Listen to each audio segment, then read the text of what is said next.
Halo, halo, apa kabar? Assalamualaikum warahmatullahi wabarakatuh. Kembali berjumpa dengan saya, Hersman Arif dari Forum News Network. Senang sekali bisa menjumpai Anda semua. Ini hari Senin, tanggal 21 Oktober 2024, dan Kabinet Pemerintahan Prabowo itu dilantik. Nanti artinya mereka akan segera bekerja. Tapi, kalau saya amati di media sosial dan juga banyak analis itu masih membahas soal peristiwa yang terjadi kemarin di sidang paripurna MPR ketika keluarga Pak Jokowi dipermalukan di depan delegasi negara-negara sahabat. Kemarin itu ada 35 kepala pemerintahan dan atau perwakilan negara-negara sahabat yang hadir dalam pelantikan kemarin. Saya akan mengajak Anda untuk berbincang dengan Direktur Eksekutif Indonesian Future Study, Bung Gede Siriana Yusuf. Assalamualaikum, Bung Gede.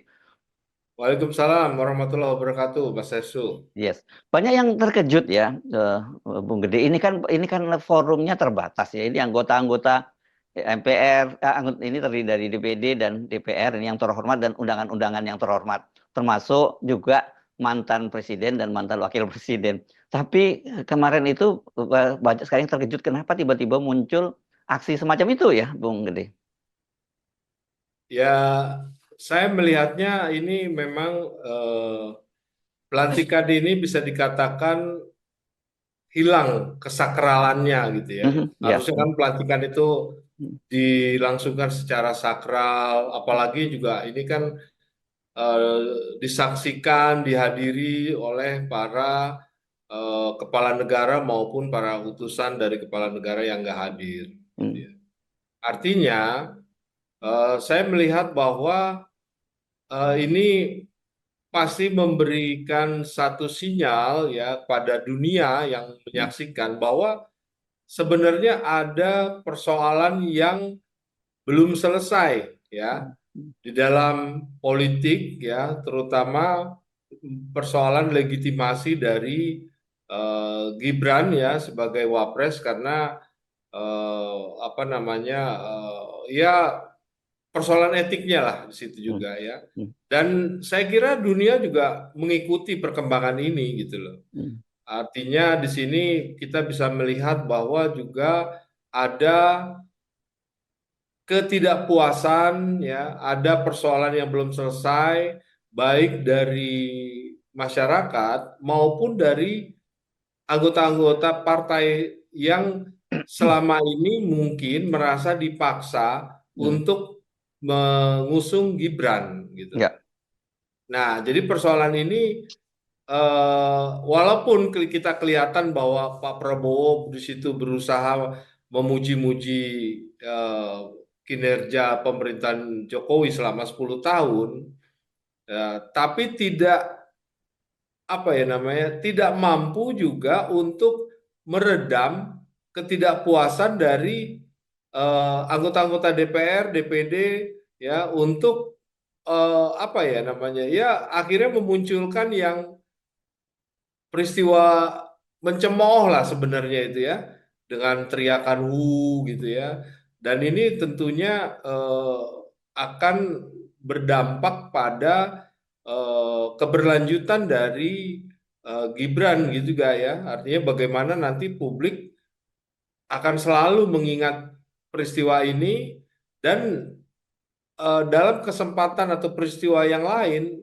tidak memungkinkan untuk rakyat gitu ya atau anggota partai yang lain untuk melakukan cemoohan lagi terhadap Gibran ke depannya gitu. Ini kan kita tahu bahwa salah satu keberlangsungan kekuasaan dari Pak Jokowi itu dan juga keluarganya ini kan ditopang oleh pencitraan yang gila-gilaan begitu ya. Kita tahu Ya, buzzer dikerahkan, kemudian BUMN dikerahkan semua untuk memberikan ucapan selamat kepada Pak Jokowi, terima kasih pada Pak Jokowi, dan kemudian lembaga-lembaga survei juga dikerahkan untuk menunjukkan bahwa Pak Jokowi itu adalah presiden dengan approval rating tertinggi di dunia. Begitu sebutannya ya, bukan lagi di Indonesia, ya, di dunia. ya, Tapi itu dengan peristiwa kemarin dan peristiwa kecil seperti kemarin itu kan langsung berantakan semua itu. ya.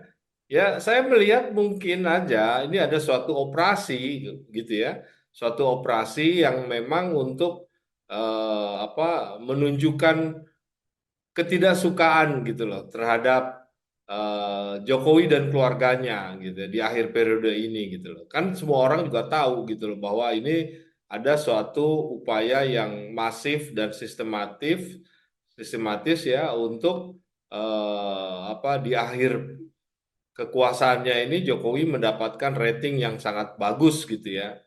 Dan kita juga bisa melihat misalnya kayak Pak Budi Gunawan gitu ya kan kalau nggak salah memuji setinggi langit gitu ya. Tapi kan kita tahu bahwa beliau juga akhirnya diangkat menjadi menteri bukan mewakili PDIP gitu loh. Artinya di sini ya ini eh, bagaimana cara untuk tetap bisa dipakai oleh Pak Jokowi akhirnya gitu loh dengan puji-pujian ini gitu loh.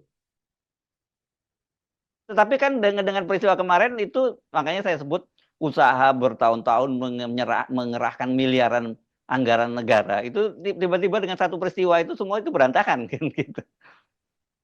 Iya, karena eh, gimana ya, nggak akan mungkin gitu ya seorang Jokowi itu juga secara apa ya namanya dengan persiapannya untuk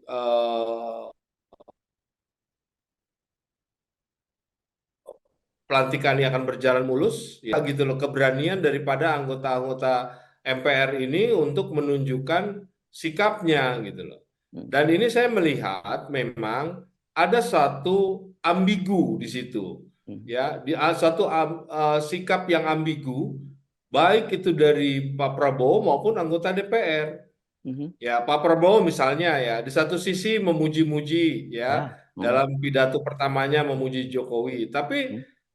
secara apa ya namanya, secara halus juga menyindir eh, apa ya kegagalan Jokowi di situ. Ya. Seperti misalnya jangan kita terlalu membanggakan Hmm. dengan prestasi yang sifatnya angka-angka gitu Hmm. ya. Hmm. Hmm. Dalam angka-angka ini misalnya pertumbuhan, Hmm. ekonomi, infrastruktur segala macam, tapi pada faktanya angka-angka yang baik ini tidak mencerminkan realitas dari rakyat miskin yang masih menderita di situ gitu ya. Juga soal kalau nggak salah soal eh, G20 loh yang di Ya, iya, India. iya. Ya. Ya. Nah, Hmm. itu kan sebenarnya eh, Indonesia menjadi tuan rumah hanya karena Hmm. pihak India itu Hmm. membatalkan menjadi tuan rumah karena ada ada apa namanya hajatan yang lain gitu loh. Dan Ya, ya. sebenarnya giliran Indonesia Hmm. itu di tahun Berikutnya. berikutnya gitu. Ya. Hmm. Tetapi itu dimanfaatkan oleh Jokowi untuk apa ya membanggakan Hmm. rezimnya Hmm. Hmm. seakan-akan ini adalah prestasi yang sangat besar gitu loh. Padahal ya ini hanya kebetulan saja gitu insidentil karena tidak bisa India melaksanakan sebagai tuan rumah. Nah, disinilah yang maksud saya Pak Prabowo juga apa namanya mengingatkan itu gitu loh. Ya, Artinya ya. di situ ada suatu sikap yang ambigu. Nah, Hmm. termasuk juga para anggota MPR sikapnya juga ambigu. Di satu sisi mereka adalah partai-partai yang mengusung Gibran, tapi kini ya mereka juga mencemooh gitu loh. Jadi sikap ambigu ini menurut saya akan terbawa terus nanti gitu loh. Apalagi sekarang dengan kabinet yang eh, merepresentasikan kepentingan-kepentingan dari kelompok-kelompok secara luas, ini juga akan membuat eh, pengambilan keputusan akan berjalan lambat gitu loh. Karena selalu menjaga keseimbangan, kebersamaan gitu loh. Padahal kan demokrasi itu tidak harus selalu seperti itu. Pemerintahan yang demokratis tidak seperti itu gitu. Ya barangkali ini contoh yang diberikan oleh Pak Jokowi ketika Pak Prabowo itu ditarik menjadi apa namanya Menteri menteri Pertahanan. dari Hmm. Jokowi. Hmm. Nah ini dilanjutkan gitu oleh Pak Prabowo. Kan Ya, sudah jelas bahwa kabinet ini adalah untuk keberlanjutan kan, ya. stabilitas dan keberlanjutan pembangunan. Artinya memang secara apa namanya, secara prinsip itu eh, kabinet ini memang apa namanya sangat dipengaruhi oleh cawe-cawe Jokowi. Hmm.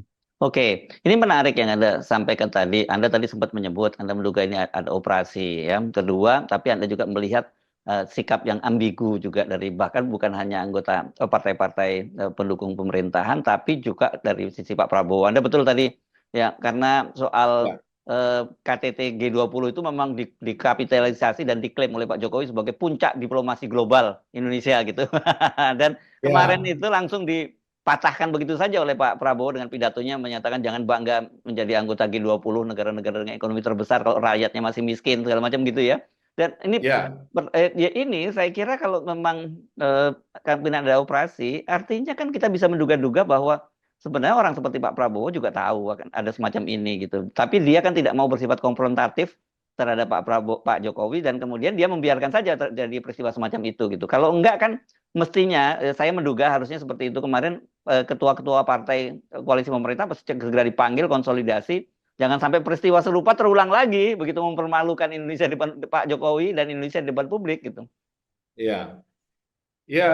eh, Artinya begini ya, publik juga pihak luar negeri yang Hmm. hadir sebagai tamu itu Hmm. kan juga bukan orang-orang yang bodoh, yang Ya, tidak ya. Hmm. mengerti tentang Hmm. politik Indonesia Pasti, kekiniannya ya, ya. ya, Ya. ya, Artinya di sini mereka juga membaca misalnya eh, Megawati ya ya. tidak menghadiri Hmm. Surya Paloh memang hadir ya, tapi Hmm. Megawati tidak hadir Hmm. dan PDIP sendiri tidak masuk di dalam kabinet. Hmm. Artinya kita masih menunggu bagaimana sebenarnya nanti ini reaksi pasar ya. Hmm. Reaksi pasar itu mungkin bukan sehari dua hari, Hmm. tetapi kita bisa ya bagaimana mereka membaca apakah dengan PDIP tidak hadir ya, Hmm.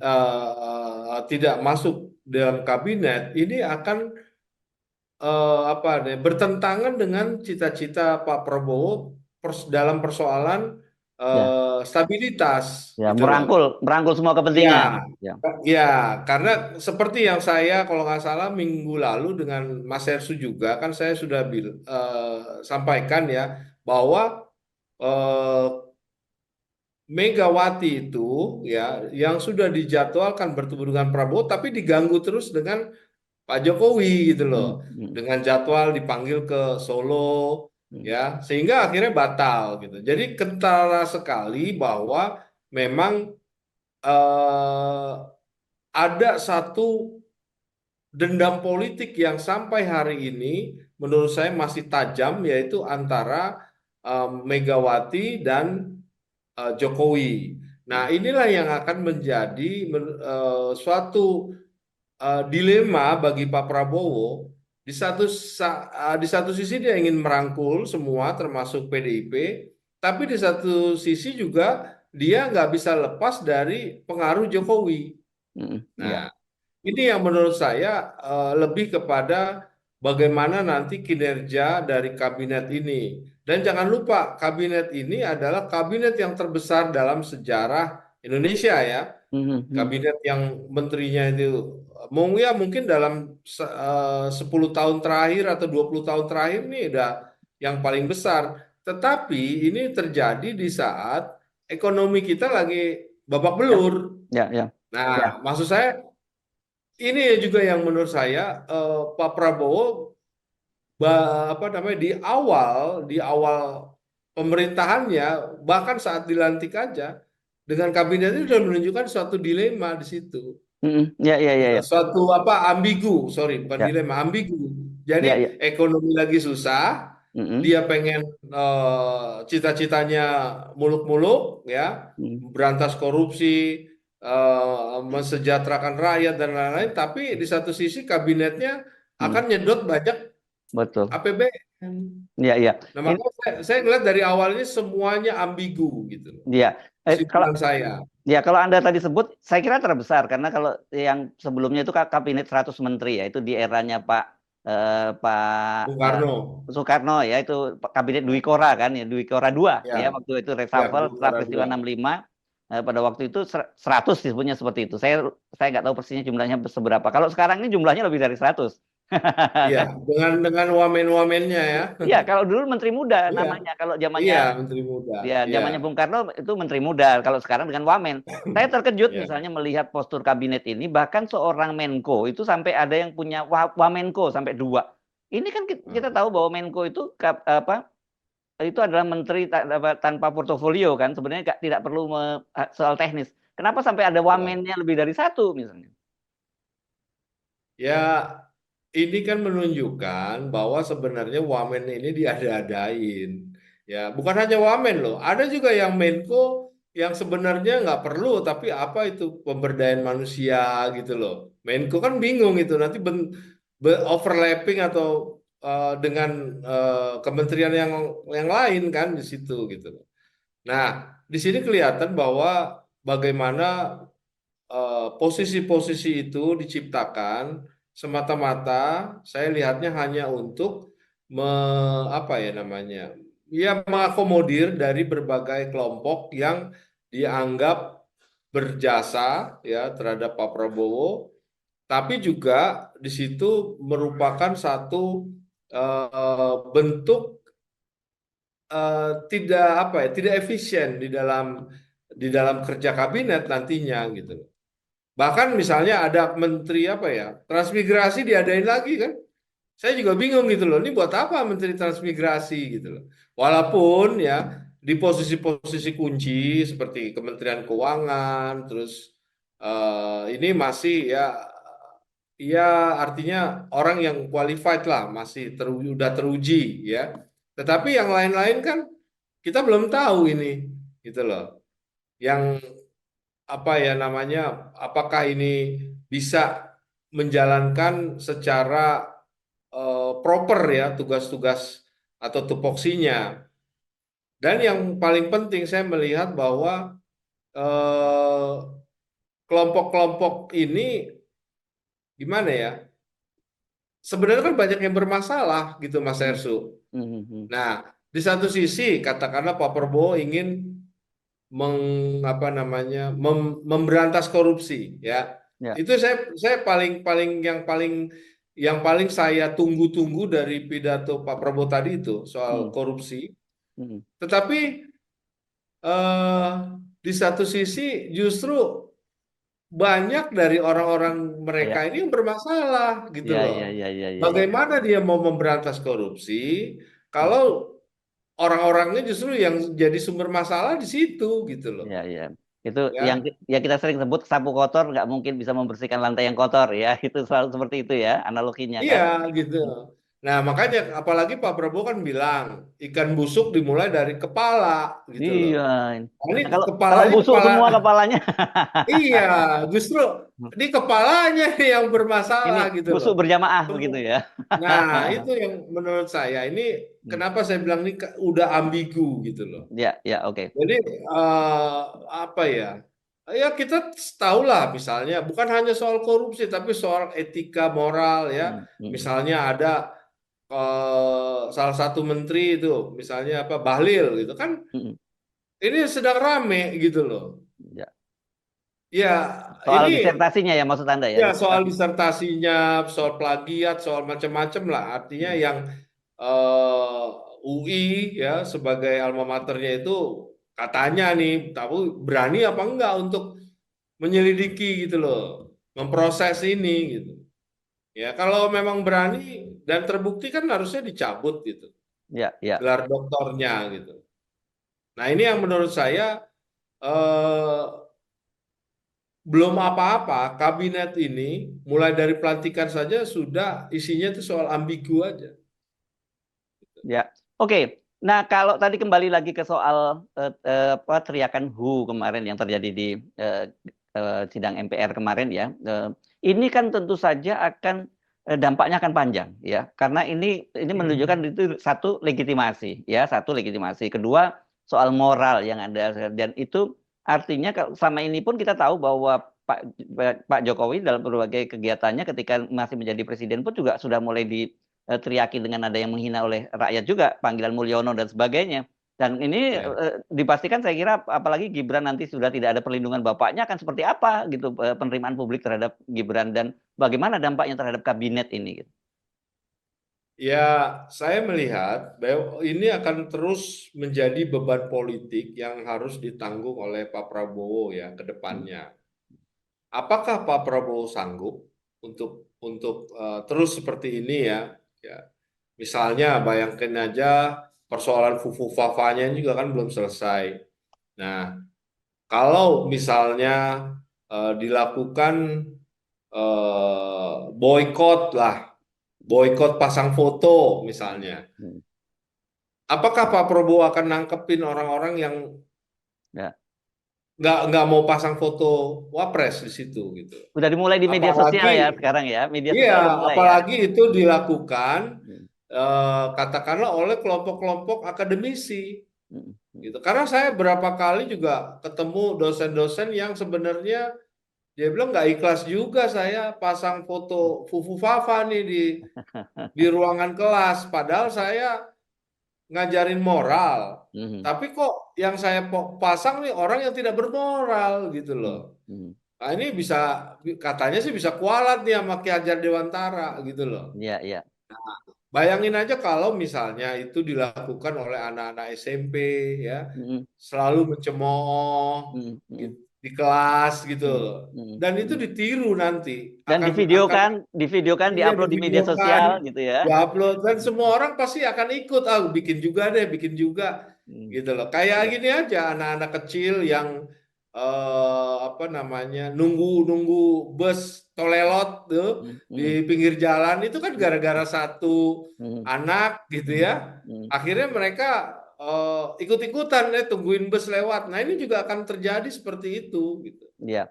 Oke, Dan tidak akan mungkin bagaimana mau ditangkapnya kalau orang nggak mau pasang. ya, Sedangkan orang tetap menghormati Pak Prabowo. Nah, kan betul. kembali lagi. Nanti Hmm. ada ambigu lagi di sini nih. Oke, Bung Gede Iya. begini ya. Meskipun Pak Prabowo itu menyatakan bahwa dia murid politiknya Pak Jokowi, ini rezimnya ada kelanjutan pemerintahnya Pak Jokowi, tapi tetap saja menurut saya sebagai presiden kan Pak Prabowo juga tentu ingin berdaulat sendiri, tidak selalu dalam bayang-bayang apa Jokowi. Dan tentu Gibran ini akan menjadi beban buat Pak Prabowo. Apakah sebenarnya peristiwa semacam ini tidak diam-diam sebenarnya secara politik juga menguntungkan Pak Prabowo. Dia tidak perlu tangannya kotor gitu. Ya bisa jadi gitu ya. Ini Hmm, kan politik politik apa ya? Keraton Jawa lah sebenarnya ini. Gimana tuh Anda Politik maksudnya? Keraton Jawa dia tidak mau menggunakan tangan sendiri gitu loh. Nabok nyilih tangan Jadi gitu ya, ya istilahnya ya. kalau nikam Hmm, kalau hmm, nikam dari belakang nanti. hmm, Tapi hmm, gini, yang menarik adalah setelah Pak Prabowo dilantik hari kemarin ya, hmm, kalau nggak salah tuh langsung loh Panglima hmm. memutasi berapa perwira itu. Iya betul, betul. Ya. Nah, Itu itu termasuk orang artinya dekat-dekatnya itu Komandan Pas Pampres, kemudian kemudian iya. dan Pangdam dan sebagainya. Itu saya juga Ya, terkejut itu. Ya. ya, jadi artinya kita bisa melihat bahwa sebenarnya Pak Prabowo ini kalau orang main catur, Hmm, eh, dia pasang posisi-posisinya dulu, hmm, hmm, hmm, gitu loh. Jadi posisi-posisi mana yang udah dia pegang, hmm. yang membuat posisi dia sangat kuat, ya. Nah, baru dia akan bertindak. Jadi artinya di sini pelan-pelan ya, tapi Hmm, pasti. hmm. Dia mungkin akan mempreteli nanti Ya. kekuatan-kekuatan yang ada di dalam kabinet maupun di dalam politik Indonesia yang masih dianggap merupakan loyalisnya Jokowi. Situ. Hmm, hmm. Saya melihatnya seperti itu. Gitu. Ya, ya. Jadi kalau toh sekarang Pak Prabowo itu menyatakan dia tidak malu timnya Jokowi ini kelanjutan dari Pak Jokowi dan kemudian mengakomodasi semua hampir semua lah menteri-menterinya Pak Jokowi, tapi Anda tetap melihat bahwa diam-diam ini tentu saja bukan bagian dari strategi sambil menunggu waktu yang tepat, begitu? Iya, biar gimana juga saya melihat bahwa Pak Prabowo tuh gak bodoh-bodoh amat gitu loh Ya nggak untuk bodoh lah, dia justru iyalah dikenal sebagai gitu orang yang loh. cerdas, oke? Iya, Dan orang sebagai bertanya-tanya, mantan kok seperti sekarang Panglima, dijadikan? Hmm. Ya, kualitas beliau kan dulu pernah sampai Panglima Kostrat, Kostrad ya. gitu loh kan, ya Hmm. Danjen Kopassus itu kan artinya bukan orang yang sembarangan juga secara nalar gitu ya, secara kecerdasan politiknya gitu. Nah, cuma kan yang harus disadari bahwa kita itu memang harus bisa melihat dulu sejauh mana ya pergantian-pergantian orang Hmm. yang akan terjadi dalam waktu dekat ini, misalnya Hmm. eh, apa namanya dalam sisi hukum ya, Hmm. apakah itu semua sudah firm Hmm. merupakan orang-orang Pak Prabowo ya. Hmm. Kalau sudah firm ya menurut saya dia akan bisa lebih leluasa gitu loh Ya. dari pengaruh Jokowi gitu ya untuk dia lebih agenda-agenda politik maupun agenda ekonominya itu akan lebih bebas lah ya. Ya. Contoh misalnya, saya melihat nih ya bisa jadi dengan Erlangga aja masih dipertahankan oleh Pak Prabowo ya. Bisa jadi ini Bahlil mental lagi bisa. Oh, oke. Karena Balil ini Itu loh. proksi proksi Iya, Jokowi ya, gitu ya. Hmm. iya karena kan dia di artinya udah kelihatan ya ketika Kadin. Hmm. Kita lihatnya dari situ aja. Kadin ya. Hmm. Misalnya kan sudah diambil lagi Iya, oleh iya, anaknya Bakri, ya kan? iya, Sudah. iya. Nah, terus kedua eh, Kadinnya ini juga dihadiri oleh Hasim Hadi Nah, Prabowo. mm-mm. Ya, artinya Ya, untuk menunjukkan bahwa eh, ada kemungkinan ada munaslup Golkar lagi iya, iya, iya. Karena orang seperti untuk ya, ya ya, seperti ya Anin putranya Pak Ical, Pak Ical ini kan hopengnya Pak Prabowo gitu, yang juga disingkirkan, yang ya dikerjain di dan eranya yang Jokowi gitu. ya Hmm. dan yang bela Erlangga adalah siapa? Hmm. Luhut Luhut dan Pak yang Ical tidak sebenarnya. Ya, ya ya, ya. waktu itu kan Luhut yang tidak mau ada munaslup. Iya, iya, iya, Ya, iya. artinya posisi Bahlil pun di Hmm. Golkar ini juga menjadi rentan Ya, gitu loh. Menjadi oke. rentan kalau ada waktunya nanti, saya yakin gitu loh, ada manuver lagi di sini untuk mengembalikan atau menjungkir balikan Bahlil. Ya, Kalaupun bukannya apa namanya, bisa jadi itu Airlangga lagi atau orang baru lagi ya, yang oke. bukan loyalisnya Jokowi gitu Ya, loh. ini kan situasinya ya, Bung Gede, kalau kita amati perbincangan di media sosial dan sebagainya, itu kan terlihat sekali ya bahwa eh, banyak sekali orang yang tadinya itu tidak mendukung Pak Prabowo, tetapi sekarang menjadi berbalik menjadi pendukung Pak Prabowo bukan karena suka pada Pak Prabowo, tapi lebih kekhawatiran bahwa kalau terjadi apa-apa pada Pak Prabowo itu nantinya Fufufafa, maksud saya Gibran Rakabuming yang akan jadi presiden, dan itu menurut mereka itu akan mengerikan. Jadi dalam hal ini sebenarnya nggak Pak Prabowo nggak perlu kerja keras gitu. Dia, dia tinggal ngasih dorongan angin sedikit aja itu proses itu bisa terjadi kan gitu.